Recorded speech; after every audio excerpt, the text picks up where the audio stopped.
iherezo ku myaka irenga 30 amaze ku butegetsi. Ikinyamakuru Theo Uzava cyanditse ko ari imbwirwaruhame ya mbere General Tumukunde yari yatanze kuva yasohoka muri gereza.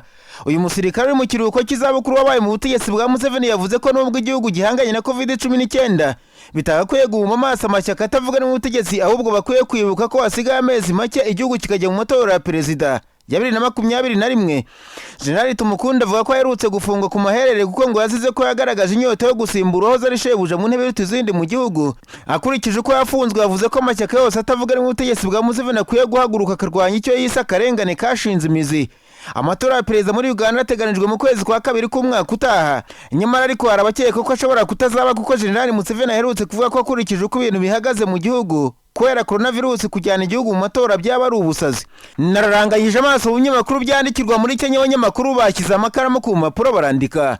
Banditswe Perezida Uhuru Kenyatta noneho yavuye kwizima akavuga ashize amanga ko nta gahunda yafite yo kuzasigira ubutegetsi Vice Perezida William Ruto muri 2022 kandi ngo byose niwe wabiteye atuma mukuraho icyizere.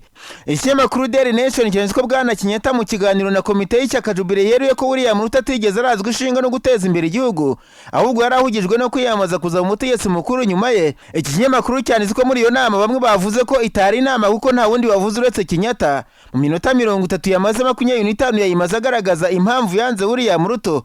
Perezida Kenyatta avuga ko ubwo we na Ruto biyamamazaga bari barajwe ishinga no guteza imbere igihugu ku buryo namara imyaka 10 azahita amuhereza inkoni agakomeza, ariko nyuma yaje gusanga icyegera cye gifite indi migambi ngo ntibizatangaza abanyakenya muri 2022 babonye iby'amaso yabo atari yarigeze abona n'amatwi yabo atigeze yumva. Hari bamwe mu badepite bavuze ko ikizatungurana muri ayo matora ari uko Raila Odinga usanzwe uvuga ko atavuga n'ubutegetsi azaba ariwe mukandida rukumbi ku mwanya wa perezida.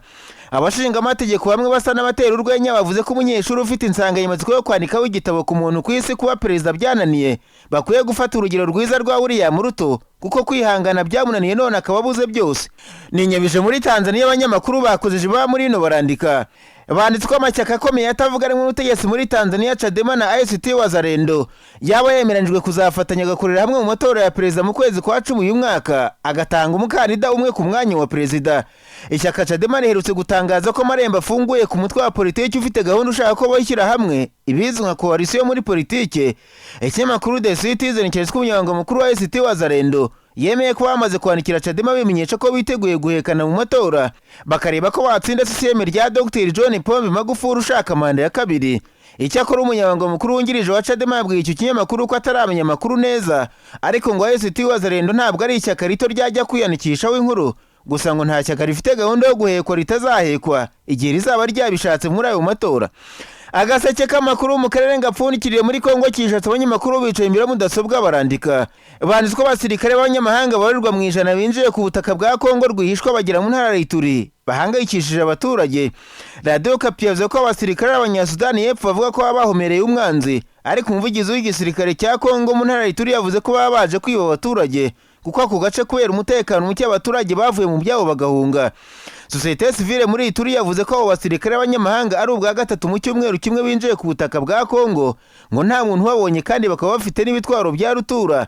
Abaturage batarahunga mu ntara y'Ituri babwira Radio Okapi ko bahangayikishijwe no kubona ingabo z'amahanga zinjira mu gihugu kugera ubwo zigenda ibirometero birirwa muri 40 nta gisirikare cya leta bahuye nacyo. Uvugira igisirikare cya leta mu ntara y'Ituri yavuze ko yizeza abaturage umutekano kuko ngo hafashwe ingamba ku buryo nta ngabo z'amahanga zizagaruka ku butaka bwa Kongo zinjira nk'abajura nta uzibonye. Aya makuru yo mu karere u Rwanda ruherereyemo mwagezweho ku bufatanye na Snacks za Didos.